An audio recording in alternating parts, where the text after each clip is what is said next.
place is my reputation, my legacy, my blood.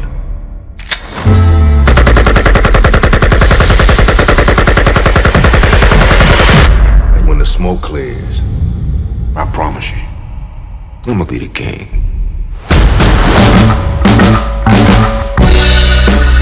The shield of the king. Blood everywhere, none of it his. He had bullet holes in his shirt. How did he not get hit? That shotgun blast alone should have killed you. You're amazing.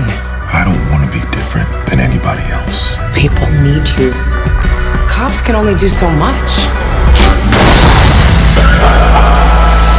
Harlem's about control, power. Politics is where the power is. It's gangsters like me that let you hold on to what you got. You never really know what anyone is capable of.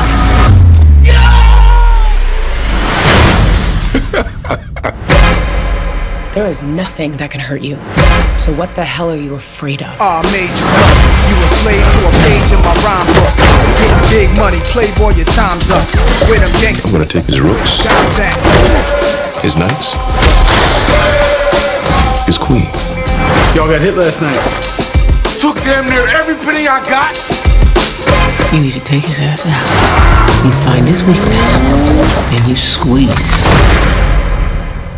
Don't be a hero. I'm not the hero type. Looks to me like that's what you've always been. You wanna go to war? I'll take you to war. You don't have enough people.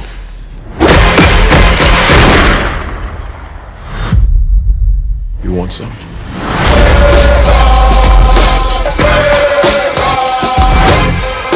I don't have time for this. Snap, you loop. It's you. No, man, it's you. Oh, man, PLO style was my joy back in the day. Sweet Christmas. You double XL? Way ahead of you, homie. I made you look. Luke Cage. Woohoo! Welcome to BrosKnow, entertainment talk from Middle Earth. This is our review show, and today we're reviewing Luke Cage. Yeah, Came out, dropped last week on Netflix. It's causing quite a stir. So Netflix killed it again. yeah, I mean they are doing so well.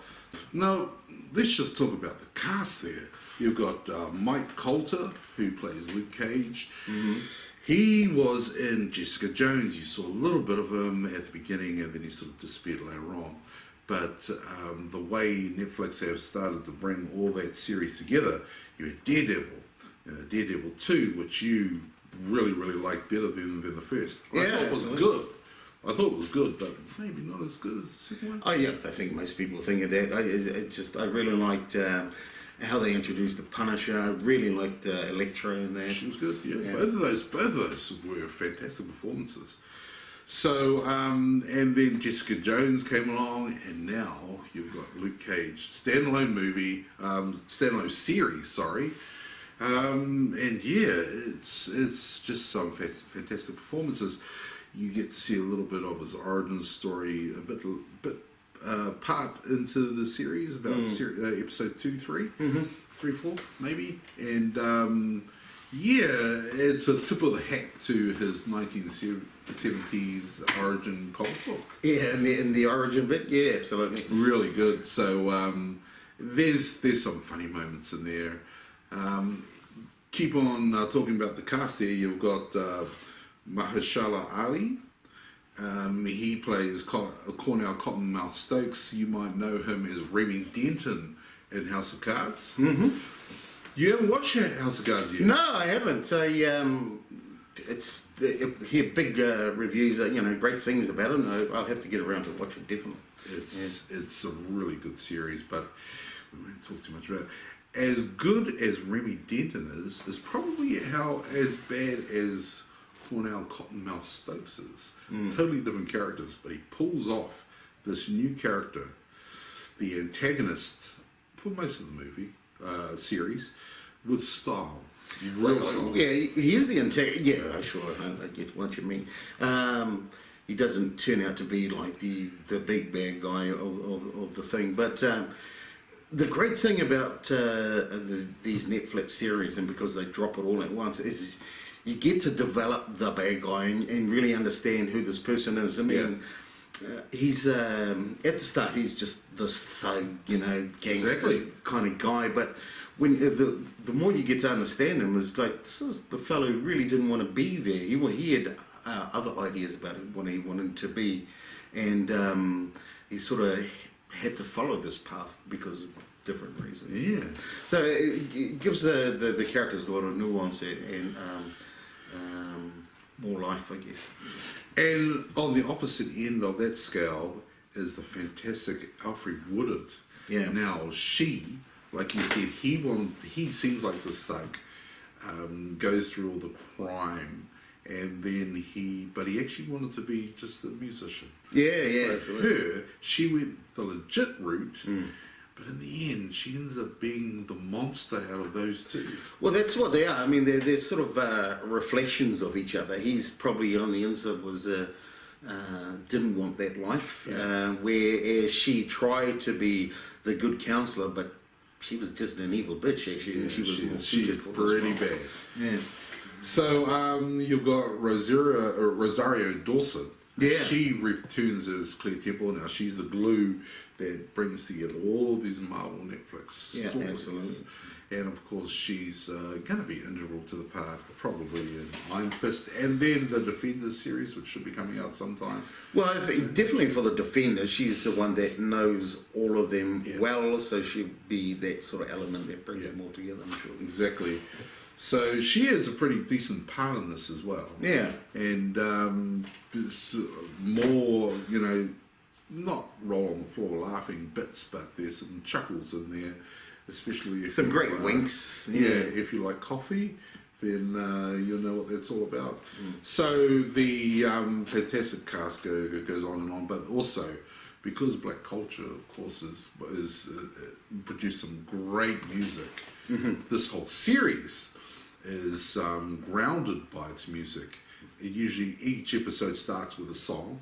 I don't know if they're all original songs, but they've got some great musicians appearing in this. Let's just talk about some of them. You've got Faith Evans, you've got the Delphonics, all the way from the 70s, man. You've got Method Man, he drops some really sick rap halfway through. Yeah, that's a pretty good cameo, isn't it? Yeah, and of course it's actually more than a cameo. It's quite a long scene. He gets to act in this, so it's some pretty good stuff.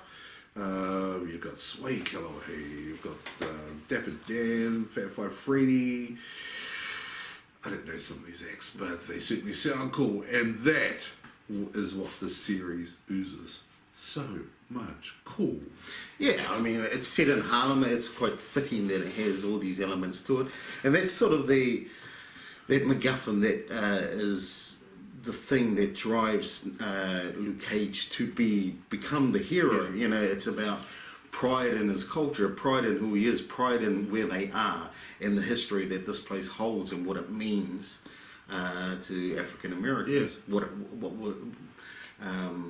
was supposed to be for African Americans, not a slum, but a place where they could start and live the American dream. He's not actually from that area. He's from down south of Georgia, I believe. So, but he goes up there and he finds his place, and then he decides that he needs to make a difference.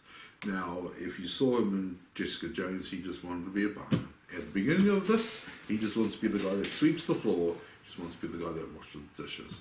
And yeah, he's the same in this one, or he just wants to stay out of people's way, under the radar, pretty much. But then he's just forced into it. Yeah. Yeah. Well, he's in a place where all the best things about Harlem. That's the centre of it. Yeah. This barbershop, which is not unlike Barbershop 3, actually. This barbershop is, I guess, they call it. It's like Switzerland. Nothing. They call it Switzerland. It's a place where anyone can go there. They can have parlays. It's neutral ground. Yeah. And And so getting all those messages, it was always bound to happen. He was where he was and who he was with. Things go down, and he just has to become who he was always meant to be. Yeah. He didn't gain these superpowers. He wasn't gifted these superpowers. They were given to him by accident. Yeah. So then him being a hero just sort of comes out of his own drive. Yeah, so the origin story's changed from the comic as instead of it's got Green some Lantern type of thing. It's an experiment which fits in the sort of, especially the TV Marvel universe, whereas there's a lot of experiments going on and making people superpowered and things like that. So he's certainly a lot. He's definitely not as strong as he is in the comics because of those things. But he is pretty tough. But he's known as the man with unbreakable skin. Well, that doesn't last too long because you can't have your protagonist unkillable. Can't be done. Otherwise, you can't cause tension. So, I didn't particularly like that. No, I don't think that's true. You can't be invincible, otherwise it becomes boring. Yeah. But I didn't like that. It was maybe in the second season or even the third season, someone who figures out a way to break his skin or something like that. It makes him far too vulnerable. It makes him pretty normal, really. Especially since now that every cop in the city will be armed with this device. Yeah. So, I mean, what were some of the things that you weren't terribly, some of the negatives about it? Ooh. I thought that the pacing was a bit off. But then, when I thought about it, I liked the fact that it was slow-balled. Mm-hmm. I've talked about with reviews how some films need to be unpacked. With a 13-series run, you have time to actually do that. So I didn't mind the pacing. I didn't find anything terribly wrong with this. I love the actors, love the performances. Yeah. I can't think of anything that really bugged me. Yeah. I mean, there were the odd episode that I thought was slow, and there was just stuff in there that was not terribly interesting. Yeah. But that's fine over a season, period of 13 episodes. That's fine. I don't really have an issue with that. There was also, the primary MacGuffin that sort of pushes them to become the superhero, whereas Pride and Black America and all those kinds of things. Sometimes it was I just didn't like how they pulled it off. It was just a bit on the nose, and it took me out of the program. So. When you're watching something, you want to be immersed in it. You want to feel like you're in that world. When you're taken out of it, it's off-putting. No, it's not necessarily a criticism, but it did take me out, and I think it should have been done better. I did actually talk about Barbershop 3, which was that's something they had in theirs, and it was actually a criticism of that movie. But I actually like how they did it in that movie and how it pertained to that story. I thought it was done far better than it was in this. It was just a little too on the nose sometimes. You got things like talking about, this is such and such park, this means this and that, and you should have pride. And there's some dude selling fucking crack in the corner there, bro. And it's like, really? It makes no sense to me. Come on. So they just needed to do that better. But, in overall scheme of it, it's minor. Okay, so that was the negatives pretty much covered. Have you got anything else? No. I mean... I've talked about that, but really it's something that took me out of it. But really, when you're talking about it, almost 10 hours of television, there's not much. You can't really scale that. Really an immersive series, and it's great to binge watch. Great to watch it that way. Yeah, it was pretty easy to watch. Yeah. So, ratings time.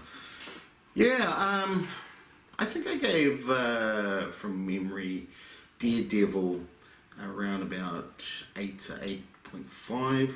I don't think this was that good. It wasn't as good as Daredevil. So I'm going to go for 7.5. Yeah, I'm going to go 7.5. Maybe 8. This is out of 5. What? Oh, yeah, so we're going out of 10. That's always out of 10. 7.5? 3.75. It's ridiculous. 7.5 or 8? Well, which one is it? I'm going to give it 8. I'm going to give it 8. Ooh, boy. Okay. Now that you say it, I think that this series was a 9, but was it as good as Daredevil? You know what? The way they kept the fight personal at the end, I reckon that it's probably a 9. A 9. It was a really, really good watch and fantastic performances from everyone involved. In fact, I don't know how they get the casting so right in all these Netflix series. Yeah, they did a pretty good job. The acting talent is just off the charts with all these series these days. It's unbelievable. So, yeah, Luke Cage. It's a genuinely great watch. Even Gavin, 8 out of 10. Definitely a good watch. Yeah, definitely something you want to see, and you want to watch it back to back if you can, because that's definitely the way to watch these types of programs. It really allows you to understand the development of the characters, especially the bad guys. Yeah. And to see any bad guy, there has to be a sense of good in them too. I mean, there's no mustache twirling bad guys. That just doesn't exist, you know. And most bad guys think they're doing right. In their own twisted way, that is absolutely true. Yeah. You need to have some empathy towards your bad guy, otherwise they're just not likable. And you need to have some sort of empathy, as I say, and I think that you do with both the bad guys. In fact, possibly even all three. I don't know if empathy is right. You do need to be able to relate on some level. Yeah. So if you think about like a character like Michael Myers, okay, you cannot have empathy for a guy like that. Well, but you can relate to him because he is just a force of nature. That's what that character is, right? So I mean, that's what it is. You have to have some understanding of where they're coming from. Then you can. I mean, because the best Marvel bad guy is Loki, so you have some empathy for Loki's point of view. Yeah. And I do have. I did feel a bit sorry for Cottonmouth. Yeah. And while I liked the performance that Alfred would have gave, I didn't really like her character. She was not the nice person. She's, outwardly, she seemed such a nice person, but inwardly, boy, she was a beast. Yeah, and that was quite clear throughout the series, although they didn't make it overt or anything like that. You could clearly see that, this person's a bit of a sleaze. Yeah. So, is that us? That is us. That is the second of our reviews. Gavin, last words. No, just, hey, thanks for watching. Remember, subscribe, like. So, if you aren't aware, we're going to have probably about 3 different shows per week, which is our main show, our countdown, and then a review if there's something to review. And so, hey, more enjoyment for you guys and more fun for us. Cool. Okay, peace. See you later.